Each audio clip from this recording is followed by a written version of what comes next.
আমি আমার দিনকে পূর্ণতা দান করব। জোরে বলেন আলহামদুলিল্লাহ। কবি বলছেন সাথে জাকা রহা হ্যায় अज़ल से ता इमरोज, सते जाका रहा है अज़ल से ता इमरोज, चरागे मुस्तफा भी से शरारे बुलाबिस। সেই আবহমান কাল থেকে শুরু করে মুহাম্মদ সাল্লাল্লাহু আলাইহি সাল্লামের চেরাগকে, ইসলামের আলোকে নিভিয়ে দেওয়ার জন্য আবু জাহেলের গোষ্ঠীরা চিরকাল চেষ্টা করেছে। আল্লাহ পাক তাদের এই বাতিলের সৃষ্ট টর্নেডো, গর্কি, জলোচ্ছ্বাস, ঘূর্ণিঝড়কে সবকিছু উপেক্ষা করে মুহাম্মদ সাল্লাল্লাহু আলাইহি সাল্লামের ইসলামের, আল্লাহর ইসলামের চেরাগকে, বাতিকে জ্বালিয়ে রেখেছেন। জ্বলছে, জ্বলবে, কিয়ামত পর্যন্ত কেউ নিভাতে পারবে না।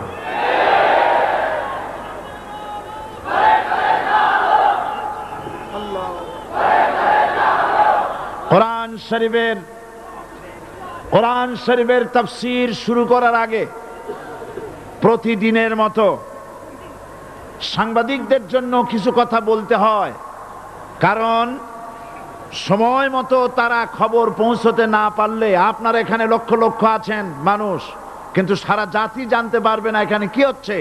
এই জন্য আমি আজকের বক্তৃতায় কি সব কথা আনবো, তাফসীরের মাধ্যমে কি সব কথা আসবে, তার একটা সামারাইজ, তার সার সংক্ষেপ, অর্থাৎ নিউজের হেডলাইন যেমন বলা হয় সেরকম কিছু কথা 2-1 মিনিটে বলেই কোরআন শরীফের তাফসীর শুরু করব।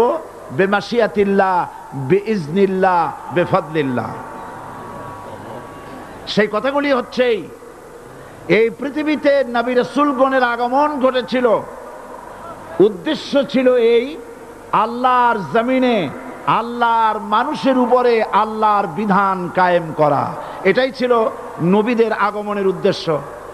আর শয়তানের আগমনের উদ্দেশ্য ছিল আল্লাহর বিধানের পরিবর্তে ধর্ম নিরপেক্ষ মতবাদ কায়েম করা। এজন্যে পৃথিবীর কোন নবী, কোন রাসূল ধর্ম নিরপেক্ষ ছিলেন না, সবাই ছিলেন ধর্মের পক্ষে। রাসূলুল্লাহর অসংখ্য সাহাবীদের মধ্যে একজন সাহাবীও ধর্মের ব্যাপারে নিরপেক্ষ ছিলেন না। গোটা বিশ্বের সমস্ত মুহাদ্দিস, মুফাসসির এবং বড় বড় ওলামা, পীর বুজুর্গ, এমন একজন লোক পাওয়া যাবে না যিনি ধর্মনিরপেক্ষ মতবাদের অনুসারী ছিলেন। তাই ধর্মনিরপেক্ষ মতবাদের অনুসারী হওয়ার অর্থই হচ্ছে পবিত্র কোরআন হাদিসের সরাসরি অমান্য করা এবং আল্লাহ ও তার রাসূলের সাথে বিদ্রোহ ঘোষণা করার শামিল। ধর্মনিরপেক্ষ মতবাদ শয়তানের আবিষ্কৃত মতবাদ বলেই দুনিয়ার অধিকাংশ ইহুদি, খ্রিস্টান, মুশরিকরা এই মতবাদের অনুসারী।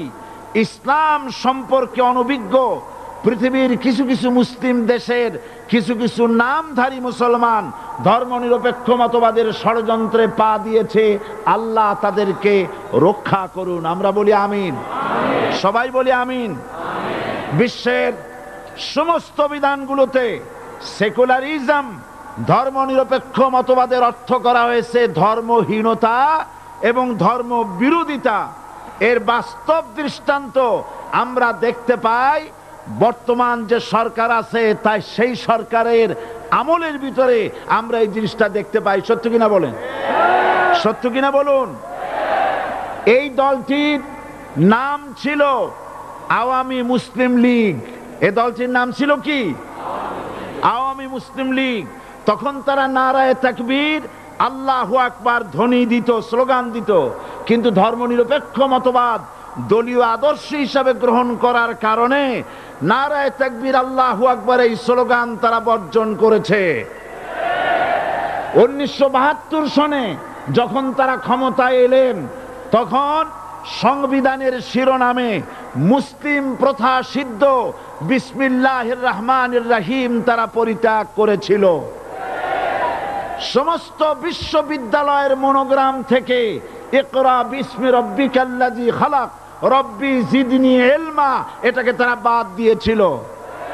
সলিমুল্লাহ মুসলিম হল, এই নাম থেকে মুসলিম শব্দ বাদ দিয়েছিল। নজরুল ইসলাম কলেজের নাম থেকে ইসলাম শব্দ বাদ দিয়ে শুধু নজরুল কলেজ করেছিল। এগুলি অসত্য না সত্য? বর্তমান এই সরকার ধর্মনিরপেক্ষ হওয়ার কারণে ইসলাম এবং মুসলিম বিদ্বেষী, তার অসংখ্য প্রমাণ